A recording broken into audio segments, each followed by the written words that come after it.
ಆಮೇಲೆ ನಿಶ್ಚಲವಾಗಿ ಎಕ್ಸಾಮ್ ಬರಿತೀನಿ ಅನ್ನೋ ಮನಸ್ಥಿತಿ ನಿಮ್ದಿರಬೇಕು.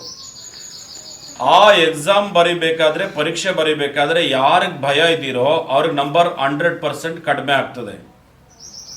ಯಾರಿಗೆ ಧೈರ್ಯ ಇದೆಯೋ ಅವ್ರ ಎಕ್ಸಾಮ್ನ ಮಾಡೇ ಮಾಡ್ತೀರಾ ಅನ್ನೋದು ನಂಬಿಕೆ ಇರ್ತವೆ. ನಿಮ್ಮ ಕ್ವಶನ್ ಪೇಪರ್ಗೆ ಫಸ್ಟ್ ಯಾವ್ಯಾವುದು ನಿಮಗೆ ಬರ್ತದೆ ಅನ್ನೋದನ್ನು ಒಂದು ಪೆನ್ಸಿಲ್ ಇಟ್ಕೊಂಡಿರಬೇಕು, ಟಿಕ್ ಮಾಡ್ಕೋಬೇಕು. ನಿಮಗೆ ಫಸ್ಟ್ ಯಾವುದು ಚೆನ್ನಾಗಿ ಬರ್ತದೆ ಅದಕ್ಕೆ ಎ ಅಂತ ಹಾಕ್ಕೊಳ್ಳಿ. ನೆಕ್ಸ್ಟು 2ನೇ ಕ್ಯಾಟಗರಿ ಇರುವಂಥ ಸಂದರ್ಭದಲ್ಲಿ ಬಿ ಅಂತ ಹಾಕ್ಕೊಳ್ಳಿ. ಸ್ವಲ್ಪ ಗೊತ್ತಿದೆ ಅನ್ನೋದಕ್ಕೆ ಸಿ ಅಂತ ಹಾಕ್ಕೊಳ್ಳಿ.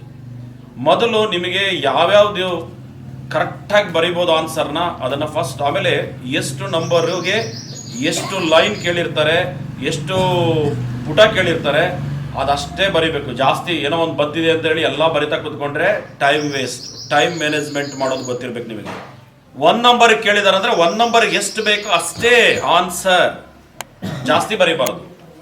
2 ನಂಬರ್ಗೆ ಎಷ್ಟು ಕೇಳಿದರೆ 2 ನಂಬರ್ಗೆ ಅಷ್ಟೇ ಬರೀಬೇಕು. 3 ನಂಬರ್ಗೆ ಎಷ್ಟು ಕೇಳಿದರೆ ಅಷ್ಟೇ ಬರೀಬೇಕು. ಆದರೆ ಫಸ್ಟ್ ಯಾವುದು ಗೊತ್ತಿದೆಯೋ ಅದನ್ನೆಲ್ಲ ಬರಿತಾ ಹೋಗ್ಬೇಕು ನೀಟಾಗಿ. ಕ್ವಶನ್ ನೋಡಿದ ತಕ್ಷಣ ಒಂಥರ ಭಯ ಆಗಬಾರ್ದು. ಆಮೇಲೆ 1 ವರ್ಷ ಓದಿದ್ದೀರಾ, ನಿಮ್ಗೆ ಯಾಕೆ ಭಯ ಬೇಕು? ಏನಕ್ಕೆ ಭಯ ಬೇಕು? ನೀವು ಖುಷಿಯಾಗಿ ಹೋಗ್ಬೇಕು. 1 ವರ್ಷ ಸಾಧನೆ ಮಾಡಿರ್ಬೇಕಾದ್ರೆ ಯುದ್ಧ ಇದು. ಎಲ್ಲರೂ ಯುದ್ಧ ಮಾಡಬೇಕಾದ್ರೆ ಕತ್ತಿ, ಗುರಾಣಿ ಇದೆಲ್ಲ ಇಟ್ಕೊಂಡಿರ್ತಾರೆ. ನೀವು ಬರೀ ಪೆನ್ ಇಟ್ಕೊಂಡು ಹೋಗ್ಬೇಕು. ಇದೇ ಪೆನ್ನಲ್ಲಿ ಬರೆಯೋ ಆನ್ಸರ್ ಇದೆಯಲ್ಲ ನಿಮ್ಮದು, ಅದೇ ನಿಜವಾದ ಆನ್ಸರ್ ಆಗಿರಬೇಕು. ಆಮೇಲೆ ಒಂದೇನಪ್ಪ ಅಂತಂದರೆ ಟೈಮಲ್ಲಿ ಹೆಂಗಿರ್ಬೇಕಂತಂದರೆ, ನಿಮಗೆ ಪ್ರಪಂಚದಲ್ಲಿ ಏನೂ ಗೊತ್ತಿಲ್ಲ, ಪಕ್ಕದಲ್ಲಿ ಯಾರಿದಾರೋ ಇನ್ಯಾರಿದಾರೋ ಅದು ಯಾವುದೂ ನೋಡಬೇಡಿ. ನಿಮಗೆ ಆನ್ಸರು ಬರೆಯುವಂಥ ಸೀಟು ಮತ್ತು ಕ್ವಶನ್ ಪೇಪರು ಮತ್ತು ನಿಮ್ಮ ತಲೆ, ನಿಮ್ಮ ಕೈ ಬರೆಯೋದು ಇಷ್ಟೇ. ಸುಮ್ಮನೆ ಹಿಂಗೆ ಹೋಗ್ತಾ ಇರಬೇಕು, ಬರಿತಾ ಹೋಗಬೇಕು. ತಿರ್ಗಿ ನೆಕ್ಸ್ಟ್ ನೋಡಬೇಕು, ಅಲ್ಲಿ ಯಾರೋ ನೋಡೋದು ಹಿಂಗೆ, ಓ ಅವಳು ಏನೋ ಮಾಡ್ತಾ ಇದ್ದಾಳೆ ಅನ್ನೋದು, ತಿರುಗಿ ಇನ್ನೂ ಈ ಕಡೆ ನೋಡ್ಕೊಳ್ಳೋದು, ಓ ಅವ್ರು ಹಂಗೆ ಬರಿತಾ ಇರ್ಬೋದು ಅಂತ ಕಲ್ಪನೆ ಮಾಡ್ಕೊಳ್ಳೋದು, ಇದು ಯಾವುದು ಬರಲ್ಲ ನಿಮಗೆ.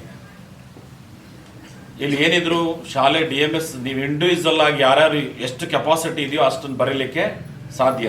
ಎಷ್ಟು ಓದಿರ್ತೀರಾ, ಎಷ್ಟು ತಲೆಯಲ್ಲಿ ಇಟ್ಕೊಂಡಿರ್ತೀರಾ, ಎಷ್ಟು ಕೆಪಾಸಿಟಿ ಇದೆ, ತಲೆಯಲ್ಲಿ ಇಟ್ಕೊಂಡಿದ್ರು ಗೊತ್ತಿದ್ರು ಬರೀಲಿಕ್ಕಾಗದೇ ಇದ್ರೆ, ಸ್ಪೀಡ್ ಇಲ್ಲ ಅಂತಂದರೆ ಅದು ಕಷ್ಟನೇ.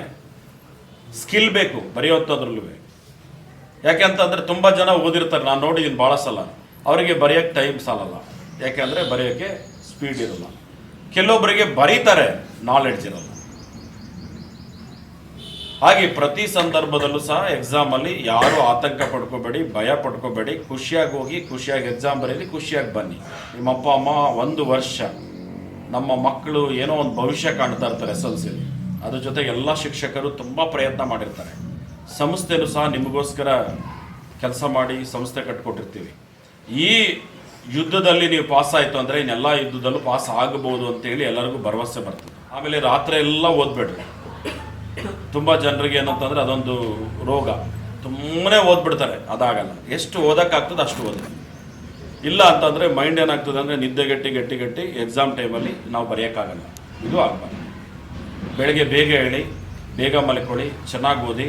ಏನು ಡೌಟ್ ಇದೆ ನಿಮ್ಮ ಶಿಕ್ಷಕರ ಹತ್ರ ತಿಳ್ಕೊಳ್ಳಿ.